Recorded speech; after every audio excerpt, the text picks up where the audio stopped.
Welcome to the Love Pod, where inspiration, vision, and real connection come alive. Wherever you are, you belong here. Welcome to the Love Pod, everyone. I'm your host, Nathaniel. I am pleased to invite our special guest today, Teresa Phillips, who's joining us from Dripping Springs in just outside of Texas. And Teresa, you are a musician, you are a singer, and a podcaster with the Phoenix Rising Voice, I believe. And really Yes, thrilled to that's have right. you on the show. Really believe in the power of music, and especially during these times where we need more unity than ever before. I really appreciate you wanting to share your light and your gratitude and some healing energies here on the show. So I just love to invite you to share more about who you are and what brings you here today. Well, I've been a musician off and on since I was a small child. I started out in piano, went to flute, went to guitar, bass, and then drums. There was a period of time that I didn't because I had fought so hard to win a project, and the band director at the time told me I was too immature, so I stopped playing Mm, the flute for about 40 years. I'm oh picking wow. that back up again. I've gone through a lot of trauma in my life, physical, mental, sexual. I mean, the power of music, people sometimes don't understand how powerful music is. There's one song I love singing, and it's What a Wonderful World by Louis Armstrong. I mean, that is the epitome of just positive, life-giving energy. And I am a strong proponent of musical educations in schools for both children and adults. I was blessed that my parents insisted that I do that. I mean, they knew I loved music from an early age, but not everybody gets that chance. And I'm a high proponent of musical education because that fires the creativity.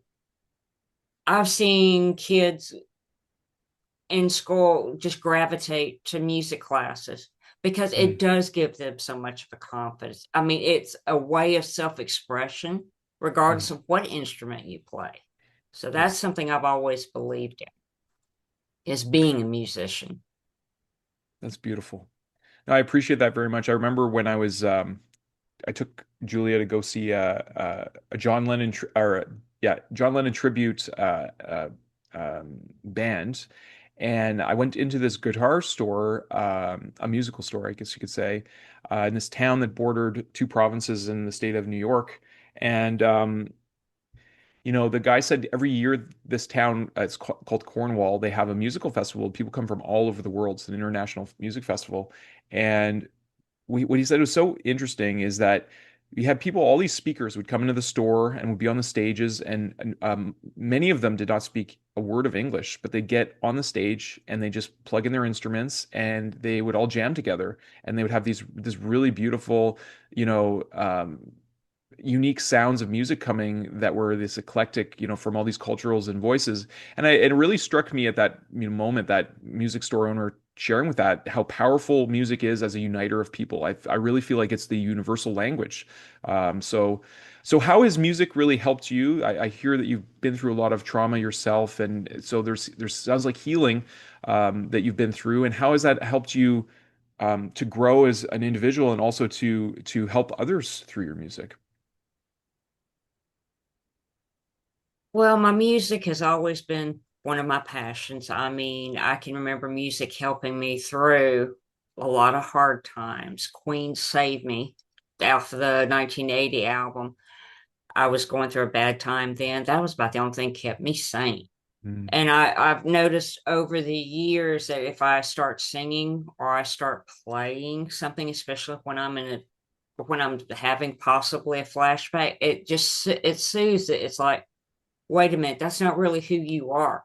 Your music is who you are, and you're mm, not all the stuff that you've been through. And music is a big proponent of that. I mean, there's positive and negative.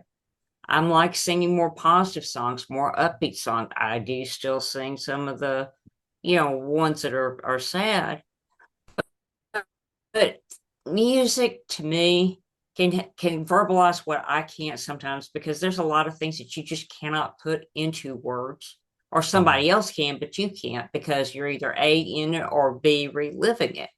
Like I said, Save Me by Queen. I Mm, listened to that a lot after I lost a secondary father. mm, And that was all I could think about because it's like I'd lost my whole world. And then when I yeah. was attacked, my fiance, that destroyed me. And all I kept listening to was instrumentals during that time. One of my favorites during that time, which really helped, was Chase the Clouds Away by Chuck Mangione. Mm, Mainly, mm, it's mainly flute, but still, I can turn to music when I couldn't always turn to somebody else and open my mouth and let mm, things out. I mean, yeah. it's like that. I can open my mouth now a lot more because I've learned how to. Mm, And this leads up to a year and a half ago. I work as a volunteer at a radio station, KWVH 94.3 FM in Wimberley. I mm, have a vignette series. It's called Positive Life Moment with Teresa that airs every day, 7 days a week at 6:05 p.m. It's excuse me, AM. It's all pre-recorded. But okay. I'm like, one of my mentors and I were talking. I've been in the Napoleon Hill group, but they were Hmm. both telling me, look, you need to get your voice out there. You need to get your talents out there. This world's got enough negativity in it. Yeah. Add some light, add your light. That's Mm, basically how it started. And even now, if my dad and mom's birthday both just passed back in January, and that was a really tough time. What I mm, listened to was What a Wonderful World because they were yeah. born, dad was born on the 27th, mom was born on the 28th, exactly 4 years apart. Oh, wow. Okay. Wow. And, I just lost dad, be 5 years this Mm, December. condolences. And one thing I'm doing is I'm honoring a promise to him specifically. He knew about the Mm, incident with the flute and everything when I was in junior high school. He did when I turned into an adult. He made me promise him something before he passed. He said, Diane, I want you to promise me. That's my family name, Diane. okay. I want you to promise me that you will not give up on your dreams like you did the other time. You're not the same girl you were. Promise Mm, me. And I did. And that's exactly what I've done. mm. Because That's so music important. is just it is important and you don't realize. I mean, if you're in a non-musical household, and some of my friends are, it's they still gravitate to music. It's a part of creation, and creativity is the biggest thing that we human beings have got, whether it's music, whether it's drawing, painting, writing, singing. I mean, that's a wellspring of creativity. And there was one time I was trying to release something extremely painful. I can't, was it Call to the Heart? Yeah, it was Jafria's Call to the Heart, because I knew I was going to have to start forgiving people to get all this garbage out. And I Mm, mean, I just sang that constantly. I mean, I was just crying. This went on for like 2 or 3 hours, but yet at the end of it, I felt clean and at peace. So mm, the music can definitely help you. Can also put you into a depression too if you are not careful, if you listen to the wrong stuff. At mm, least that's mm, been my experience. I can't mhm. speak for everybody else. Yeah. No, there's a And lot of power in what you're saying, for sure. I think that, it comes down to vibration and frequency and what we're focusing on. And not all music is harmonious and uplifting. Some music is very, very disharmonious and very polarizing. So that is definitely a right, reality. I think that's important to, it's like anything, the music is a powerful tool, and it can be used it is. in a way to uplift or in a way to diminish or to be ego driven. And yeah, so that's really Right. beautiful. And you know what, I can totally relate to you, Teresa. Some of my favorite singers and songwriters, I felt like they have this amazing ability to tap into collective consciousness and sing to the people in a way that really resonates with them. And I didn't really recognize this. There's a band in Canada that is quite well known in Canada, and they are known outside internationally as well. But they're very much focused a lot of their material was, they would write songs that were about Canada. And you may have heard of them. They were called the Tragically Hip. Now they just go by the Hip because their frontman Gord Downey passed away. I have heard of them. Yeah. And you know what? I I have was in a heard of them. crowd working at one of their things, and one of my favorite songs of all time is Ahead by a Century. And I was sitting in the crowd, and everyone started singing. And when they started playing this, like everyone knew all the words. And I was like, I realized that that song was meaningful to a lot of people around, probably around the world. And one of my other favorite artists of all time is Tom Petty. And he got me through so many chapters of my life. And I felt like he just had this this essence about him, this playing from the heart, but just good old rock and roll. And some of the lyrics were just, Mhm. I still play it all the time. It's my go-to to just put me in a state. So I hear you, the power of that music to, because it isn't always easy being a human being, and we need No, those those uplifting presences in our life, whether they're other human beings or music and other things that build us up. So what is your vision with your music, and how are you now adding light and healing to others? mainly I'm picking and choosing songs that have a more positive message. Some of them don't have quite the positive message, but I'd say about 95%. Like, for example, one of my favorite songs to do is The Carpenters' Top of the World. That's Okay. talking about a love relationship. I mean, that says it perfectly. I try to be very careful about songs I perform because if I perform a lot of negative songs, that starts dragging my energy down. Yeah. So I'm really careful. Another one I like doing is The Rose by Bette Midler. Hmm. I mean, my taste runs all the way from 60s to 70s, classic country. I mean, like Dolly Parton, Willie Nelson. I mean, the old country. Yeah. And it's just something I've always gravitated towards because even in a country song, I mean, it's authentic. You can feel what's going on. And sometimes just knowing that somebody else got the same problem you got or Yeah. worse, kind of like, maybe I don't really have it that bad. Hmm. Well, and what's that But adage? It's again, most of the time I try to do positive. yeah, well, it's like that old adage, shared happiness is amplified and shared sadness is diminished, right? When we share our genuine Right. sadness with other people that can relate to us, it kind of helps clear it. Like you said, the crying is healing, right? We're healing through. We have to feel. I feel like if anything, Mhm. there's an epidemic of avoidance in Western culture where we look to pills and distractions to not feel the real things that we're feeling. And if we were just to allow ourselves to feel some of these pains that we're so vigilantly trying to hide, and music is a really powerful vehicle of helping us to feel certain things that maybe we are not wanting to be always honest that are it's going on, but it opens that door, and it kind of, especially when we're open to it. It's interesting. I was introduced to this. Oh, what is it called? There's two sets. His name will come back to me, but maybe I can put it in the show notes. It's called the Harmonizer and the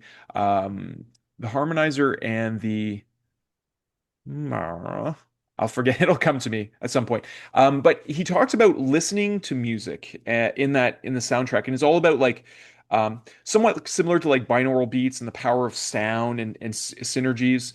And Mhm. one of the things that I found was really interesting. He talked about the difference between listening with your ears and listening with your mind, or listening with your whole body. And that reminds me of like Evelyn Jenny, who is uh, like a world-class percussionist, and she teaches people how to listen. And then she had this beautiful TED talk where she does this demonstration, and she shows like this is technically perfect, and she plays this really beautiful, it's really well done, this beautiful piece of percussion Mhm. instrument, and then she plays it with soul and heart and feeling, and it's just like this on a different Mhm. level. And then she talks about how we It is. need to learn to listen with our body. And at the end of the TED talk, she says, she reveals that she's actually deaf, and so she talks about how we need to learn to listen with the wholeness of ourselves in our mind and everything, not just our ears. And I thought there was so much wisdom in that, not just for music and really getting in tune with music, but really for one another and our relationships. Like when you really feel someone, you really are present with them. It's Mhm. just such a different experience, right? Right. And, a lot of people aren't used to being present. They don't want to be present because their body is so full of pain and bad memories and things of that nature. But as you wisely pointed out, music can open that, but we have to be able to be willing to face what's inside of us, because if you keep it inside for too long, it's going to turn into something or other. I mean, our bodies can't handle that stuff being stuffed in. So I turn to music, and that has been a blessing for me, Yeah. even now. I Yeah. mean, it's just like it opens up, and it's knowing that somebody cares and having a passion. You can mostly tell when somebody's got a real passion for their music because it shows their playing, their vocal works. I mean, just the way they go with things. Stevie Ray Vaughan is a prime example of that. I mean, I never got to Yeah. see the gentleman live, but holy guacamole, that man could tear Texas Blues up one side down the other. Yeah, no kidding. And he's so close to you too, because he was from Austin, right? Right, right, Yeah. Yeah, I totally agree. There's been some phenomenal players. And I've always resonated with soul music in particular. I feel like I like this saying, like, there's only two kinds of music. There's good music and there's bad music. And that really is subjective. So, who am I to say? But, but at the same time, I always love music that moves me, that makes me want to get right. into my body, to get connected. And there's a soul to Mhm. it. Like there's an essence, not just soul music and like Motown and stuff, but really, and there's really soulful expression and cultural Right. expression that's so unique. Like Texas blues is such a distinct style of blues and rock and roll, and even like the more I've looked at like the history of music, realizing that a lot of the roots of blues and stuff come from the indigenous peoples of Turtle Island, North America. Like it's interesting to see how music has kind Mhm. of shaped, or like the mountain music of the East, in the Blue Mountains and stuff like that. There's all these, Appalachia. it's like culture shape music, but I think music shapes cultures as well. And it's almost like we have this unique tapestry of just like this, beautiful buffet around the world of all these sounds. And now we're in this time where there's so many more kind of synthesizing of these these different kind of world musics. And how have you seen, Right. like, since you're a podcaster that talks specifically, and I want to know more about why you call it the Phoenix Rising as well. You've been in music for some time, and since you've been like on the pulse of it, what do you see has like what's been the most significant transformation, and where do you think this is headed, like in terms of the importance of music? Well, I know that there are a lot of Afro funk. There are some, well, I don't remember the name. It's reggae, but it's not totally Jamaican reggae. It's not pure Jamaican reggae. There is a mix. There's a lot of groups that are coming up that are mixing different styles of music, and you would think that the two really wouldn't connect.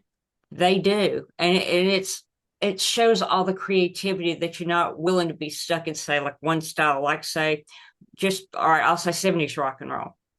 That you're not sent in that particular thing. You're willing to see what creates, and that's one of the biggest blessings I think is music can be created. I mean, styles can be synthesized. And Texas blues isn't exactly the same thing as it was when Stevie Ray was here. I mean, it's still going, but there are others that are mixing Texas blues with like elements of folk, such as the what's played in Appalachia. I mean, it's wonderful to hear all the things. Now, some of it I don't understand because I'm not a part of that particular culture. But yet, the more I get exposed to it, and I do enjoy world music, some of the music from India, the traditional folk songs of Britain, Ireland. I mean, it's all gorgeous. It really is. And there's so much that we can do to expand that. I mean, don't be stuck in just one genre because, I mean, you could be the next. I'm trying to think of somebody besides Stevie Ray here. you could be the next person that opens a door that somebody's Hmm. never experienced before. You've got to be willing to be creative. You've got to be willing to collaborate. That's where a lot of the beautiful new music is coming from. I mean, Yeah, even from yeah, cultures I don't understand, I listen to the music, I listen to the beat, and I'm yeah. like, this is what they're playing, and it does sound good. Even though I don't understand the language, my heart understands it.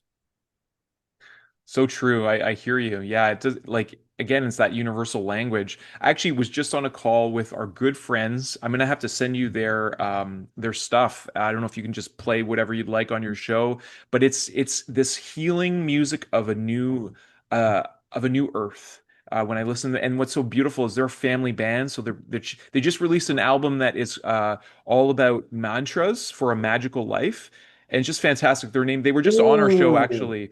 Yeah, it's called they're called Winsome Kind, and just phenomenal. They have a beautiful story. It's we just did their show maybe like two or three episodes ago, and it's a husband and wife with their beautiful. We met them on Salt Spring Island on the West Coast. Just this loving family. I remember that their little boy sat next to Julie and just held her hand while we were listening to them play at this festival in the park.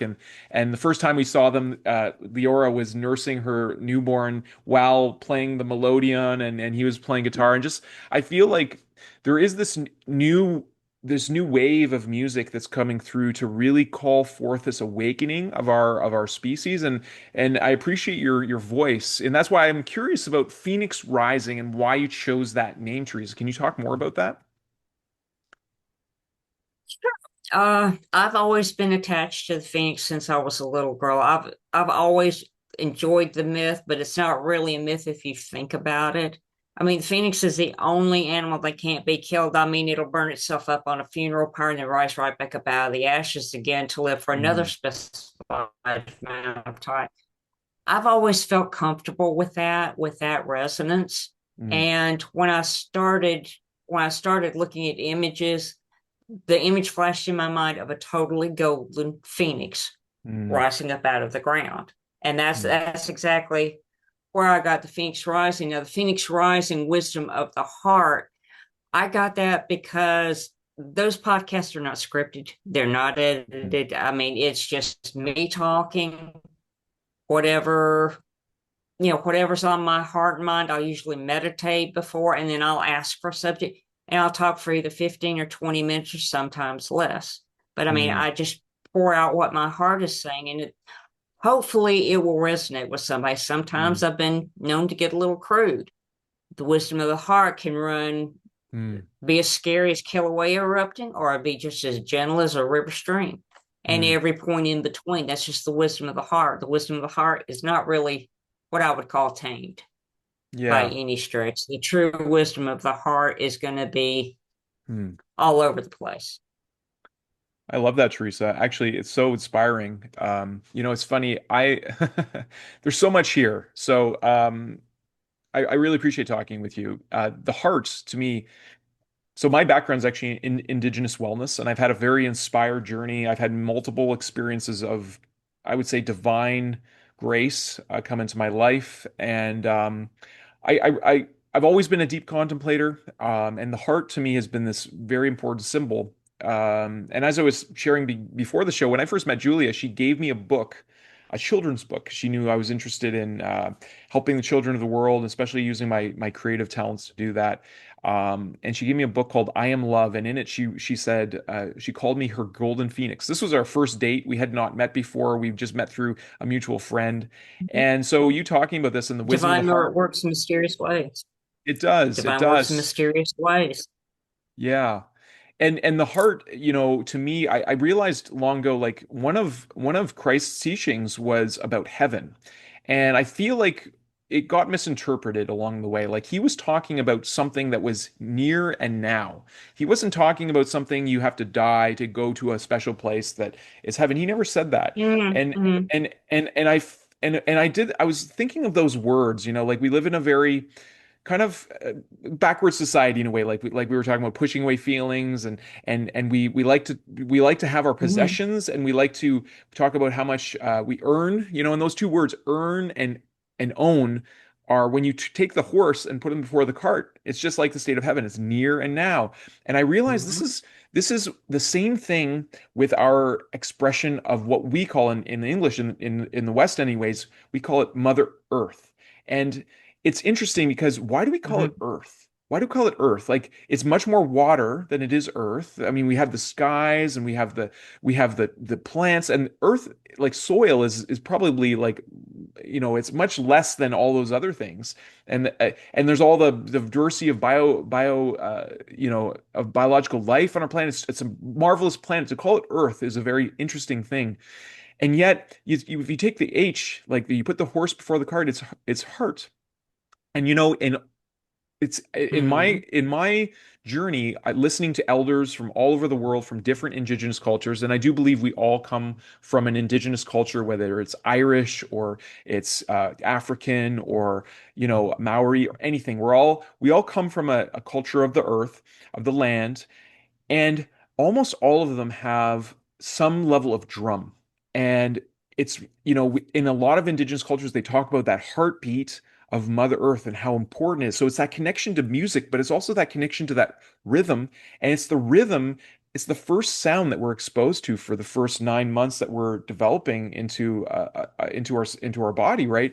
And I feel like that wisdom of the heart, like what I love what you say, it's untamed. And I feel like this is the challenge we're being called to during this time, is to speak from that wisdom, even though it is not always nice. It is direct, it is truthful, it is passionate, it is visceral, right? And like there are things that have been going on in our world for a long time that are just so out of alignment with the truth of that heart. So I applaud you for allowing that voice to speak. It's taken me a while because I've had my own challenges and traumas in life. It's taken me, like, I'd say, a couple decades to really be much more public about speaking about my experience and about my passion and my interest in world enlightenment and all all the things that I believe our species is truly capable of co-creating when we align ourselves as stewards and we start listening to this. So, anyways, I just want to thank you. I feel like it's really powerful, all the things you're talking about, and especially through the lens of music. So I appreciate that reminder of how important it is to speak from that untamed heart. And oh, I'll say this one last thing about the heart. An Irish medicine woman told me this. She said, because the word in French, cœur, means heart, so it's in that word courage. And Mhm. she told me in Irish, what the word courage means is the rage of the heart. And so it really is in alignment with what you're talking about, that untamed voice of the heart.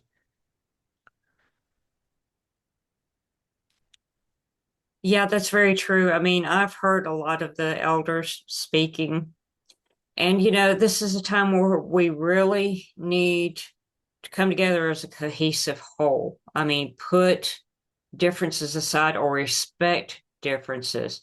I mean, okay, so I may not look like you. Okay, so I mean, we're both human, we're both made by the same creator, so you know, we need to come together as a unified force, using our hearts with love, teaching those, because there's a lot of things that the school teaches that life doesn't prepare you for.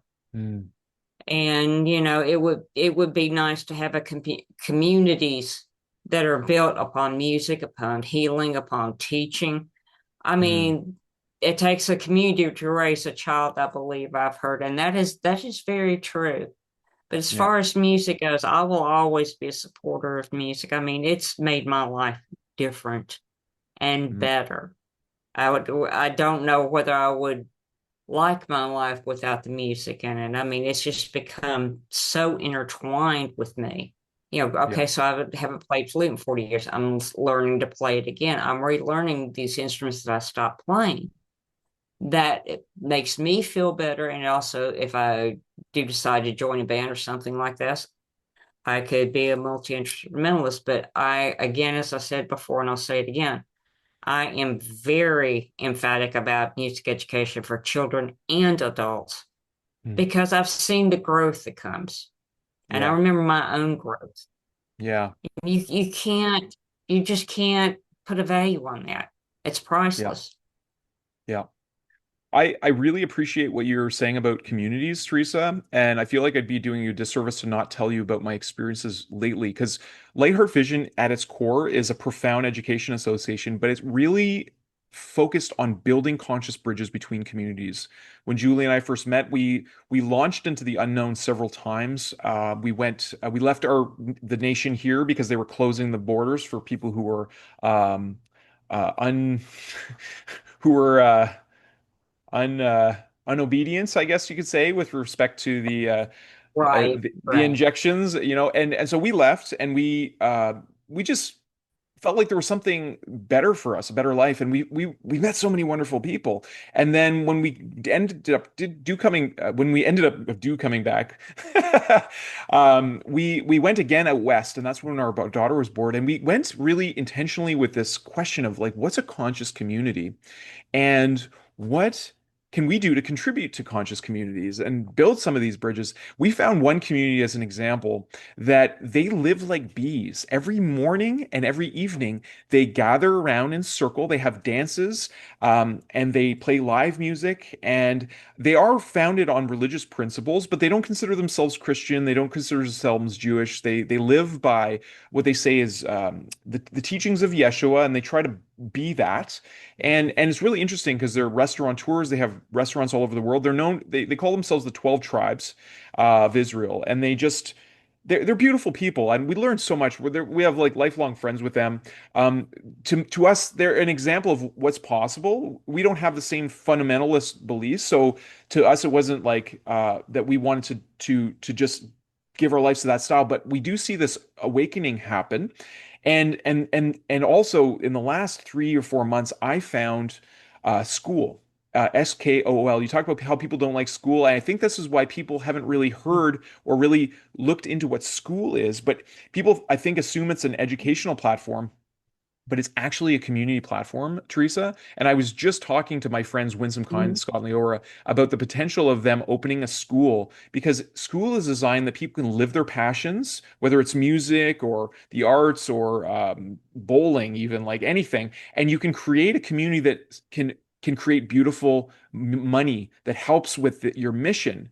And it, you know, I've been so blown away by some of the authentic connections and people that I've met. My one friend Rositza, who's going to be on the show later, I'd love to connect you to, because she has a beautiful music community called the Vibe and Tribe, and she's been a performing artist with piano. And so what I'm telling you is there is this beautiful thing happening, and I would love to show you more about it, because I feel like there's this opportunity of communities gathering to really focus on what you said, like healing, teaching, and through music, it is happening. And there's another musical artist who I met too. He teaches spontaneous guitar, and he really opened my mind. Even just playing a couple minutes a day really helps your brain. Like there's so many benefits to just playing music, and I really feel like there was a time you mentioned, like, 60s and like some of these influences, earlier music. There was a time where our communities were that the world was less open with all the noise of the media and stuff. And I feel like people in general had more connection to music. Like people would gather and everyone played something, and like my dad talks about this. Mhm. Everyone go to the beach and everyone played something. And then we kind of entered this era of like pop stars and rock stars, and music became something that was on stages that you went to listen to instead of like gathered around fires and Mhm. played. But now I feel like there's this trend towards like wanting more connection, wanting more authenticity, less like loudness and more deepness, depth, I guess I could say. So yeah, I just wanted to let you know about those things, and I'd love to hear your perspective on what I'm saying. Actually, I am a member of school in three Oh, different communities, so I have done that. I'm on We Meet Wednesdays, the Dunn era, and there's one other, and I don't remember it right off the bat, but I've gotten involved with that because I find more connection. You know, you can have a talk without worrying about somebody getting upset about it. I mean, school to me is wonderful. I mean, because there are so many communities. And that's the beginning of the way things I'm hoping will go in the future is we'll Yeah. be more of a community, less division, more unity. Because Yeah. right now it just seems like everything is just so blessed divisive every time you turn on the news. I mean, it's and the bad part of it is sometimes media can be slanted one way or the other, depending on who's writing it. Sometimes, Teresa. But we need a lot more unity than we don't need division. We've had Yeah. enough of that. Yeah. It's time for us to, as human beings to get in our communities, take care of one another. I mean, do stuff like my grandparents would do. You know, check Yeah. make sure your neighbors are all right. You know, Yeah. help them out any way you can. There's so little of that in a Mm. lot of communities this day and time. And music is a Yeah. good way to do that.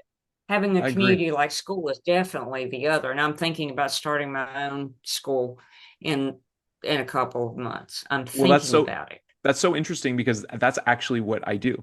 I'm actually helping community creators create soul aligned communities from my all my direct experience, my background in Indigenous wellness. Like I've developed some unique processes to help with higher visioning. So to get really clear on what the higher vision is, and then to do embodiment work to embody it. Because there is, I mean, because of the plethora of schools, there's a lot of schools that are like have very low membership, or maybe they start school that are out of alignment with that individual's really their real interest, and they maybe started something to like just make money or Mhm. whatever. And but real community is when you bring your whole authentic being and gather together, right? And so if I can be of any service to you in that regard, I'm happy to we The can have same another goes. caller in. Absolutely. And you were certainly welcome to join our Same goes. Lightheart Vision community. So yeah, let's keep in connection, Teresa. I feel like I can see your passion with music. I feel like you have a lot to say and from your heart.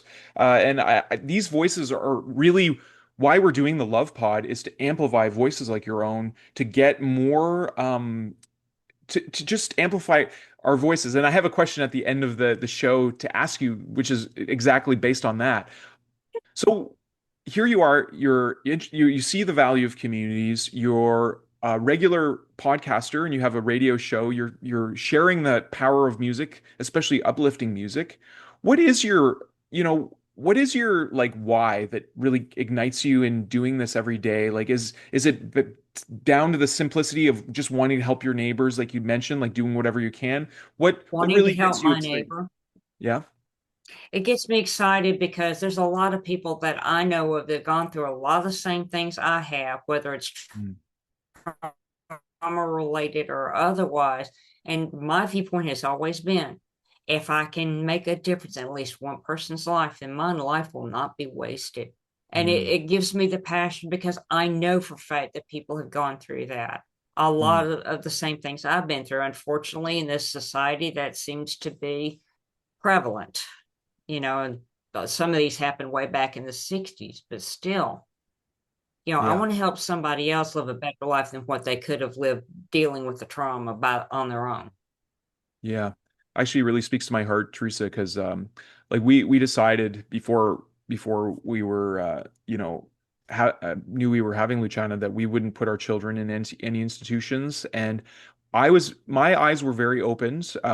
Working in Indigenous wellness circles, I actually so before I met Julia, I was divinely inspired and invited to doing the first Date with Destiny that ever happened online. It was a Tony Robbins event, and I actually had a vision of meeting Julia in that event, and Mhm. many beautiful things happening that helped my awakening to progress. And I was also exposed to the foundation of our Underground Railroad, and they talked about a lot of the human trafficking and things that are happening.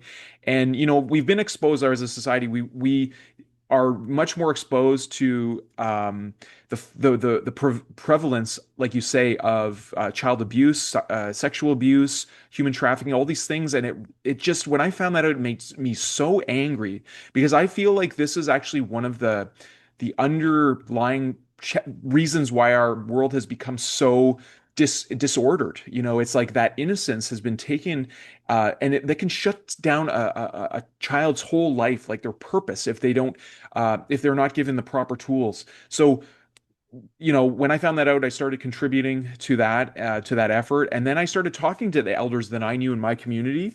And you know what? One of them, Barbara Dumont Hill, she was such a wonderful elder to me. She said, Nathaniel, I've been aware of this problem for years. It's here in Ottawa.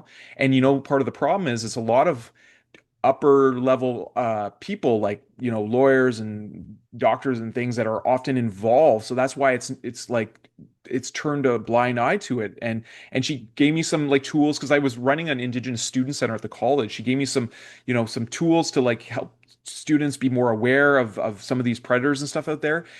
And I to me, like, one of the things that Operation Underground Railroad talks about is like, this has to end before we can have an era. Like, the whole people didn't realize, like, during COVID, there was more human trafficking in history than had ever been before. And I was like, what is going on? So I feel like the only real solution to this is awakening to who we really are, to transcending the ego. Whoever these perpetrators are, I think, for most of the time, have been affected themselves in some way, that they have not had the treatments that they need. And however, society decides to deal with that. But it's such a it's such a big problem. And, just to circle things back, like, when you're encountering someone like this, and you're holding space for them, Teresa, the pain of it.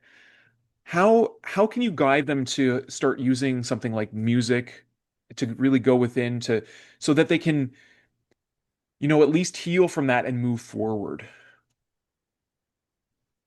I know it's a big One question. of the things I would say to them, oh, it is a big question, but the thing of it is, one of their first steps, I would have them pick up a musical instrument, just get used to the feel and weight of it.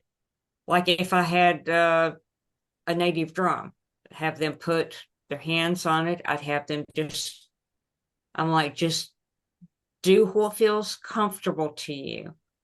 Realize if you get mad and strike the drum, you do. The drum understands. But that would be one of the first things I would do, because Mm, music normally, drums, and as you know, a lot of the indigenous cultures use drums, but some of the others do too. And it's like, get that anger out. Hey, first thing I would teach would be a heartbeat rhythm. mm, mm. Wow. And, that, and let them go with their own pace, because we don't know what's best for somebody else. We only know what's best for us. But that, if I was teaching that, I would Yeah. definitely make sure to start them out with a drum or a piano, whatever instrument that they would feel drawn to, and Yeah. then teach them a little bit, and just say, look, anytime you're down or even happy, sit and play a little bit, no more than 5 minutes. You don't have to Mm, devote hours and hours and hours to practice. mm. Yeah, it's Sit powerful. down, and as time goes on, they're going to get more proficient at it. So Yeah. that's one of the things I would suggest for anybody. I love your approach, because, I feel like I've met other parents, especially homeschool parents. We've talked a lot about, some of the challenges that children face. There's always this question of like, well, how are children going to learn to socialize if they're not going to school or whatever? But this idea of forcing and imposing on children certain structures, I really feel like limits our creative expression. Yes, there are fundamental, like, if you want to really become proficient at the piano, there's ways that you want to, efficiently use your hands, and same with any instrument. Right, But right. in terms of, I love your approach, because just that initial exploration and finding your own way, who knows if there's not a way that hasn't been invented of a certain way of using an instrument that would come through. But also what it Exactly. Right? But also what it does is when you force a child, like, say, to learn piano, and I know I feel like this is a big thing that I've heard a lot about. A lot of children hate to play piano after, because it's so rudimentary and Hmm. structured. and they haven't never they never like basically met the instrument and learned about its essential quality. And the Exactly. piano itself, I mean, it's one of our most recent inventions if you look historically. I don't know too many other musical instruments other than maybe the electric bass that are so profoundly impactful of the whole field of music. It's such a complex instrument, and to be forced to play it and then to have a dislike of it later because of that, I just feel like it's such a. So I love your approach, Teresa, and I really feel like it's a beautiful approach, especially that heartbeat, because I know that I do have a native drum and I do know some songs, and people sometimes criticize, some drum music because it has that simple beat, da-dum, da-dum, da-dum. But there's such a power that can come through that beat itself. Sometimes I feel like we're Exactly. looking for complexity when the simplest things can be the most effective sometimes. So thank you for sharing that. You're welcome. And I definitely agree with that. I mean, nothing has to be complex to heal. Sometimes the simplest thing is just getting out and then staring out at the window at sunrise. Don't realize how healing that can be. Yeah. Just getting up in the morning and just seeing that beautiful sun come up. Mm, yeah. So true.